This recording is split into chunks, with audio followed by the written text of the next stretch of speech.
Hi, Gareth. So I'm Kat Calvert and I'm a member of the OSC, and I'd like to thank you very much for doing this, first of all. And I'd also like to say huge congratulations on your appointment as head coach of the Rocks. The fans have been asking a number of questions on our social media platforms, so we're just going to fire away with the questions, if that's all right with you. Yeah, no problem, thank you. Okay, so the first one that came up was, how are you feeling about coming back as player coach? The fans are really excited about your appointment. Yeah, obviously excited about it. It's going to be a very different situation from what I'm used to previously. It's not something I expected straight away. It was in the plans for the future for me. Obviously, I was hoping that Vincent was still here for the next year, and then maybe I could progress on after that to coaching. But things changed, plans changed, so this is where we are now. That I'm now going to be coaching the team, and I'm going to play as well. Great. Okay. So you mentioned Vincent there. Obviously, did you learn from Vincent? What did you learn? Would you continue to take Vincent this year? Did you get that? No, I'll say that one again. Sorry. Okay, sorry. So you mentioned Vincent there. Did you learn from Vincent, and will you continue to take his counsel this year? Oh yeah, definitely. I learned a lot from Vincent, and not even just the basketball side of things, not the X's and O's and those type of things. It's about the way he deals with people and the way the man management is basically what he's really good at. He gets the best out of people. He's always interacting with different people, not even just the players, but people around the club, the fans, and just the manner of professionalism he has. And it'll be things like that. But I've seen that before, and many other coaches I've worked with as well. But I'll definitely still be staying in contact with him regularly, and he'll be helping me out with some different things with recruiting and scouting and different types of things. We'll definitely still be in contact. Great. Okay, so what do you think will be your biggest challenges as you transition from playing to the coaching aspect in the Rocks? Do you see your court minutes staying the same, or do you think they're going to reduce? And the other big question was, will you have a full-time assistant? Okay, so the transition obviously is going to be very different. I'm used to just turning up on the day, getting ready for practice, practicing, doing what I'm told, and then turn up at the game. This is your plan. This is what you have to do. Now it's my turn to get everything prepared for that type of situation and play at the same time. So it's going to be a good fine balance. It's going to be a difficult job. Don't get me wrong. It's going to be very difficult. But talking about other coaches, I saw Sterling Davis. I was with Sterling Davis when he was doing that, and it's a difficult job. We talked about it before when he was doing it. How trying to find that balance of, right, this is when I have to play, this is when I have to coach, this is where I have to be involved with this situation. But it's going to be difficult. Will my minutes drop? It's hard to say. It'll come down to recruitment, how the season is going. I mean, there's so many different scenarios in games where, is it time for me to play? Is there foul trouble? Is this a good situation? Is this a good matchup for me? And there's so many different scenarios. I can't say yes, I'm going to play less minutes, or no, I'm going to play 35 minutes. I'm the coach now. I can do what I want. It's not going to come down to that. Just trying to get everybody situated and involved, and the team will be the main focus to start with, and trying to build a team will be the main part right now. Great. I think the fans will be delighted to hear that. So obviously, as you say about building a team, that has been a huge factor in the questions, and there's lots of questions linked to the building of the team and the recruitment of players. So I'm trying to pull them together. So I'll kind of hit you with them all, and we'll see what you make of them. So obviously they're looking at what your priorities are for new signings, and do you think there will be news soon? Do you think budget restrictions mean that you'll be looking at more Scottish or British based and maybe younger players? And will you be looking at any of the available players from the previous season? And then talking about the previous season, they've asked you, I'm asking you loads right now, they're asking you about Fraser Malcolm, and do you think that that's potentially a breakout year for him? Okay, I'll go back to the beginning ones then. So there's no signings yet. I obviously only just signed on Right. yesterday, Wednesday, Gareth, sorry. I'm really So sorry. there's Can I no. take you back? Yeah. It just all went when you started talking. Okay, sorry. Yeah. So there's no new signings yet. I'd only signed on Wednesday, so there's no been any recruitment done yet. Hopefully, within the next week or so, we could have a couple of guys signed up. Probably familiar faces to the team. You could probably guess who they are. Other guys, the guys we'll be looking at, it will be down to position. We'll be looking for some big guys, forward centres that we'll be looking to try to bring in. Will they be Americans? Will they be British? Will they be Euros? It's undecided. We'll be looking for the best options for the team right now. The budget will obviously restrict the amount of players and what type of talent these players have. It's a difficult process because there's so many players out there. There's so many people that are looking for jobs. Like, my phone's not stopped ringing from agents, from players contacting me. Like, there's so many players looking for jobs, so many opportunities. But it's looking for the right player that will fit with our team. How many players we're going to be able to bring in with our budget. There's lots of different scenarios. Hopefully, we'll have a couple of guys signed up in the next week or so, and we'll get that announced.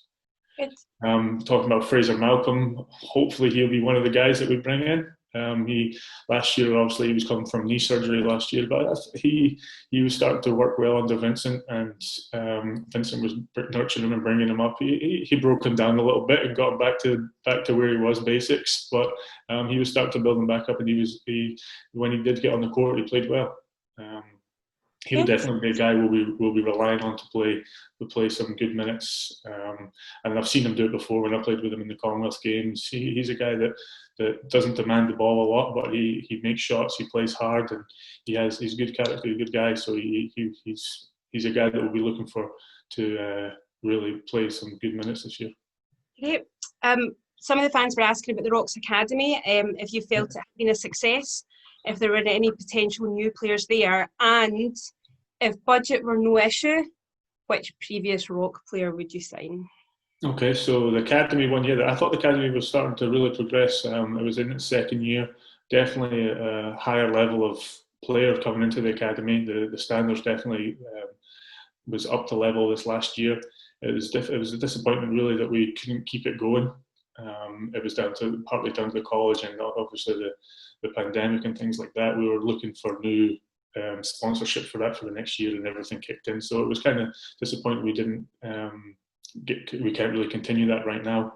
Hopefully it was something we can look again into the future to do. We had some guys last year that were practicing with the team. They came along when we were short of players. Some of the players came along and helped us out with practice. Maybe they'll be there again this next year to practice with us. But it's unsure yet. And what was the other question? What was the second part? Sorry. If budget was no issue, what previous Rocks player would you sign? Previous Rocks players. I mean, there's been a lot. There's probably two guys that really stand out in my mind that are still playing now that I would really like to sign right now if I had the money to sign them. And these guys' careers have really progressed, and they're on to the next level and next salary level. So those two guys would be Donald Robinson. You guys remember him? I think it was maybe 12, 13 season. Sterling brought him in, and he was a really good, nice guy, athletic, explosive, really scorer. Played like a shooting guard position, can play a little point guard, but mainly shooting guard. And he'd be a guy that would be really, really good for us right now. Another guy is a very similar position, Hayden Lesko. He would be the next guy that I'd really like to sign. But we tried to sign him a couple of years ago, but he was already doing really well. He ended up being the MVP in Austria that year that we tried to sign him. So these guys' careers have really progressed, and they're doing really good for themselves. So it'll be very difficult in this climate to bring in these type of players. But there's been so many good players over the years that I've played with that these two guys really stand out in my mind. And that was another Sterling Davis signings as well. So they did a good job in recruiting. Difficult job. That was one of our younger fans that had asked that, so I thought we definitely need to put that. Hopefully he remembers them then. Okay, so another question: do you think your relationship with the returning players will change as you become their coach instead of just their teammate? It's going to be difficult. Yeah, it's going to be like somebody like Fraser or say Johnny coming back or whatever. But these guys, I've known these guys for years. I've played with Johnny for almost 10 years now. Obviously, the relationship's going to be different to guys that are just coming in new and fresh. It's just the way it is. But there's also that level of respect there. I mean, I was the captain last year for the team, and so there's that level of respect there and understanding that, look, this is a coach. You've got to listen. You've got to be able to do it. But there's never any. These guys are professional. They know how to act and know how to conduct themselves. Some of them are jokers, but we know we're here to do a job. So most of the time, it's okay. I don't see any issues. Yeah, they were all extremely, from what we could see in their social media, they were extremely positive about your appointment. So, yeah, looks to be a good team.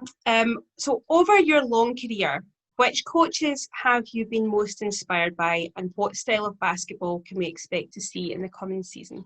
Okay, so coaches-wise, I'll be honest, I've had over my career, there's been some good coaches. There's been some good coaches. The ones that stand out in my mind that really influenced me would obviously be Vincent from this last year. Sterling had a big influence on me as well because, I mean, I was playing for him for 7-8 years, so he had a big influence on the way you conduct yourself, the mannerisms, and just the way you act towards people and things like that. And Bevo, Rob Beveridge, he was a Scotland coach over when we went to the Commonwealth Games. Just as, once again, all these guys are good man managers. They're good at dealing with people and try to get the best out of you. And that's hopefully what I can bring, as well as the X's and O's of the basketball side of things. It's about dealing with people correctly and trying to get the best out of people and trying to help them to progress their careers or progress and get better at something. There's so many coaches over the years. When we're going for GB, Nate Rankin, Joe Prunty, even Mark Stuttle this last year, and Alberto Lorenzo when he was a coach. Like, all these guys have like small bits. If I could just take small bits out of these guys and put it all to progress into to myself, then I think I'll be doing okay. The style of basketball that I'll be looking for, but once again, I feel there's two ways. You can recruit players to your style and how you have a fixed way of playing basketball, and you recruit players in this way, or you already have a team there, and you already have players that you bring in, and you fit how they can play. So fit how they play. The style I like to play. I'm an older guy now, so I like to slow it down and play half court basketball. That's me. But the game has changed. The game has changed a lot. So it's a lot more fast paced now. It's a lot up and down. I hope I could bring both styles in that we're very without saying regimented, but we're very strict on offense and we make good decisions. And anytime we get to play fast and we get fast breaks, it's the best way. But I'm also a very defensive-minded coach. That I think defense is to be successful, you need to have a good defensive team. So everyone has to be on that same page with that. Yep, it sounds good. So, looking to coaches, perhaps maybe not necessarily in basketball, are there other coaches that you look to for inspiration and ideas? Yes and no, and this all comes down to the, like I said before, about man management. It's all about these guys that are there. Some guys could be really good at the X's and O's, but they don't deal with people great, or they don't really know to X's and O's as well, but they're great man managers and they get the best out of people and they get people to believe in what they're asking them to do. But there's the footballers, but the ones come to mind like Pep Guardiola or Mourinho or Alex Ferguson. Like, these guys are like top level football coaches and it's down to their football, but it's about working with players and trying to get the best out of them and getting them to believe in themselves. And I think I feel like I can do that. Great. Now, looking at yourself, having played abroad yourself, how will you go about integrating foreign players when they arrive? It'll be a similar process. It's like having team meals and team events where you just introduce them to the city and show them around and just bring them around and be around you guys and just say, look, this is what it's like here. This is the type of building the culture, really. We really do a lot of team bonding stuff at the beginning of the year usually, and then it'll be like gradually throughout the year. Like we'll go to some of our sponsors over the years. We'll go for there for like it was Tony Macaroni or Bucks Bar, and we'll go for team meals there, and we'll maybe go go-karting or paintballing or something like that. We usually do quite a few events, things like that for new guys coming in. And during the season, obviously we're away quite regular, long road trips anyway, so we're seeing each other enough as it is, and then we're at practice every day. So sometimes it's just about getting away from each other and having your own time to deal with things. But when the guys come over here, hopefully you can make them feel welcome, and I feel like we usually do that pretty well. Brilliant. Now, looking back on yourself as a player, how would you have coached a young Gareth Murray? Oh, I don't even know what I would say to this. I did see this one earlier. I don't even know. I don't know. I'd be strict, and I think most coaches that have had me were strict with me. I'd also get myself to give me some more confidence maybe in my playing and my ability to play. I don't think that somebody didn't do that, but I think that's how I would work with myself. I wouldn't be too down on myself as much. I'd be trying to build my confidence up a little bit more. That's what I think. It's interesting because you'll see you'll know what was going on inside your head, you know, as you progressed, because we all know ourselves very well, but we're all usually our own worst critic as well. Yeah. So what do you think the fans can do to support the team this year? Obviously nobody really knows when we're going to start again. Nobody knows how many people can come to the game. There's so many uncertainties and nobody really knows any answers right now. But when the opportunity comes, when we can start selling season tickets, when we can start coming back to the games, that'll be our biggest thing. If we can get people to buy season tickets, that'll be a big help. Get more people coming to the games again. But season tickets or tickets to the games is going to be a big help. That'll help us with our budget for bringing in players and just continue to try to grow the club. It's difficult when a lot of we rely on businesses, sponsorship and ticket sales, merchandise to survive, and that's just the reality of where we're at. And it's going to come down to the fans coming back and buying a T-shirt or coming to the game and buying a season ticket. That'll be help greatly. But we never know when that time will be. But hopefully we can get back soon. And I do have to say, I think they do seem to be really hungry, you know, for involvement and for things to happen. I mean, you'll know, for example, this morning we launched a raffle it's your signed away strip. I was about to enter the raffle myself because I kind of want it. Well, there's a website you can go to. But, you know, we're quite amazed. I think we're at over 200 tickets sold, and that's not even the first day gone. And obviously we're limiting it. So it's been a really good response for that. So, there's tough competition. So Gareth wants his own strip back. Yeah, well, because I used to collect all my jerseys when I was younger, and over the years we used to keep our jerseys. The team would keep one, and then you'd get to keep the other one yourself. But now we've started raffling off all the jerseys. I've not had a jersey for about 3 or 4 years now, so I'm trying to get them. I'm trying to get a collection of them all and get them all framed and get them up in my house.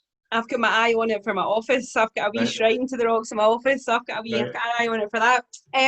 Right, one last question. This is probably the biggest one. If you win the league next year, will you shave the beard off? No. No. The answer is no. We can shave somebody, Johnny's head or something like that, or we can do something, but I'm not touching the beard. It's taken too long. Now I've not even, you can see I need a haircut and a beard trim. It's been 4 months now. I'll hopefully get to my barber's next week and get a haircut, and maybe, I don't think they can trim my beard. So the answer is no. I was going to say with lockdown, I think we might have a lot of Gareth lookalikes by the time we're back. For sure. For sure. Okay, well, can I just say thank you very much. We've really, really appreciated the time, and I'm sure the fans are going to love listening to what you had to say. I hope so. And I'd just like to wish you all the best on behalf of the OSC and all of the fans. We really appreciate everything that you're doing. Okay, thank you very much. I hope to see everybody soon at the Emirates again.